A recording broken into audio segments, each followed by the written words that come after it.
এবার মেয়ের সঙ্গে ঝগড়া করলেন শেখ হাসিনা।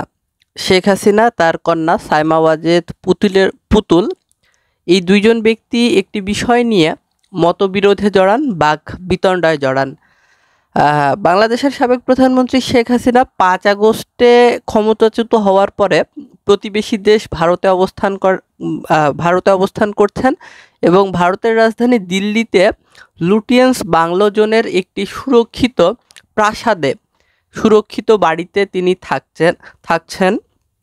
ভারত সরকার বরাবরই শেখ হাসিনার নিরাপত্তাকে সবচেয়ে বেশি গুরুত্ব দিয়ে আসছে এবং তিনি কোন বাড়িটাতে থাকছেন, বাংলো নাম্বার কত, ফ্ল্যাট নাম্বার কত, এটি গোপন রাখা হচ্ছে।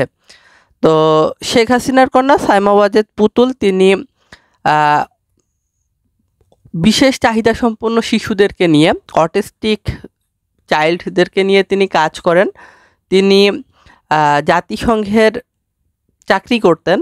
তো যে কোনো কারণে তিনি চাকরি হারান। এরপরে তিনি তার মায়ের সঙ্গে, সাবেক প্রধানমন্ত্রী শেখ হাসিনার সঙ্গে সার্বক্ষণিকভাবে অবস্থান করেন এবং আওয়ামী লীগের যে কর্মসূচিগুলো, দলীয় যে পরিকল্পনাগুলো, এগুলোর সঙ্গে সাইমা ওয়াজেদ পুতুলকে অ্যাড করে নিয়েছেন শেখ হাসিনা। এবং বলে রাখা ভালো, আওয়ামী লীগের শতভাগ নিয়ন্ত্রণ, কর্তৃত্ব এখনও পর্যন্ত শেখ হাসিনার হাতে।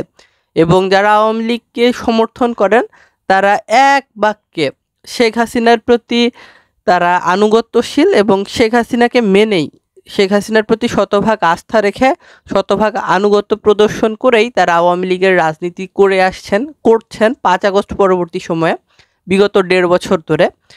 তো আগামী দিনে যে সরকার পতন, অর্থাৎ ইউনূস সরকারের পতন নিশ্চিত করা, অথবা ফেব্রুয়ারির প্রথমার্ধে যে জাতীয় সংসদ নির্বাচন অনুষ্ঠিত হওয়ার কথা আছে, এই নির্বাচনটাকে কিভাবে ব্যাহত করা যায়, অথবা ইস্যু ভিত্তিক আন্দোলন কিভাবে গড়ে তোলা যায়, আন্দোলনকে কিভাবে সুসংগঠিত করা যায় এবং আইনগত বিভিন্ন ঝামেলায় জড়িয়ে পড়ছে আওয়ামী লীগ সভানেত্রীর বিরুদ্ধে মামলার রায় ঘোষণা হতে যাচ্ছে, আওয়ামী লীগ নেতারা কারাগারে আটক আছেন, তাদের ফাঁসি হওয়ার একটা সম্ভাবনা আছে বা জটিল কোনো শাস্তি হওয়ার একটা সম্ভাবনা আছে, এবং বাংলাদেশের রাজনীতিতে আওয়ামী লীগ কীভাবে ফিরে আসবে, এই সকল বিষয় নিয়েই আলাপ হচ্ছিল। সেই আলাপে ডিজিএফআই এর সাবেক মহাপরিচালক তিনি উপস্থিত ছিলেন, আওয়ামী লীগ আমলে যিনি ছিলেন। আবার ঢাকা মেট্রোপলিটন পুলিশের যিনি কমিশনার ছিলেন শেখ হাসিনার সময়ে, তিনি ছিলেন। শেখ হাসিনা সরকারের সাবেক স্বরাষ্ট্রমন্ত্রী ছিলেন, সাবেক সংসদ সদস্য, বেশ কিছু নেতা, সাবেক এমপি, সাবেক বেশ কিছু মন্ত্রী, তারা মিলে একটি আলোচনা করছিলেন।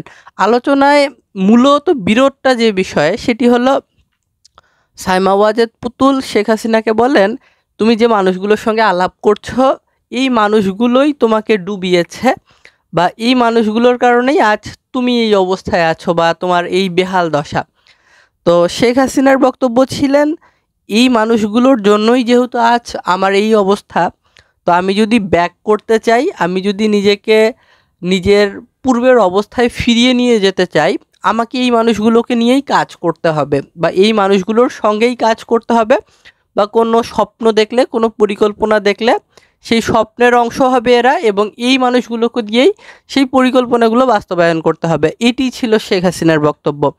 এবং শেখ হাসিনা একটু হার্ড লাইনে যেতে চাচ্ছিলেন, যেমন দেশকে অস্থিতিশীল করা, সরকারকে বেকায়দায় ফেলা, নির্বাচন ব্যাহত করা, এই সকল ইস্যুতে শেখ হাসিনার কিছু কঠোর পরিকল্পনা ছিল। তো সাইমা ওয়াজেদ পুতুল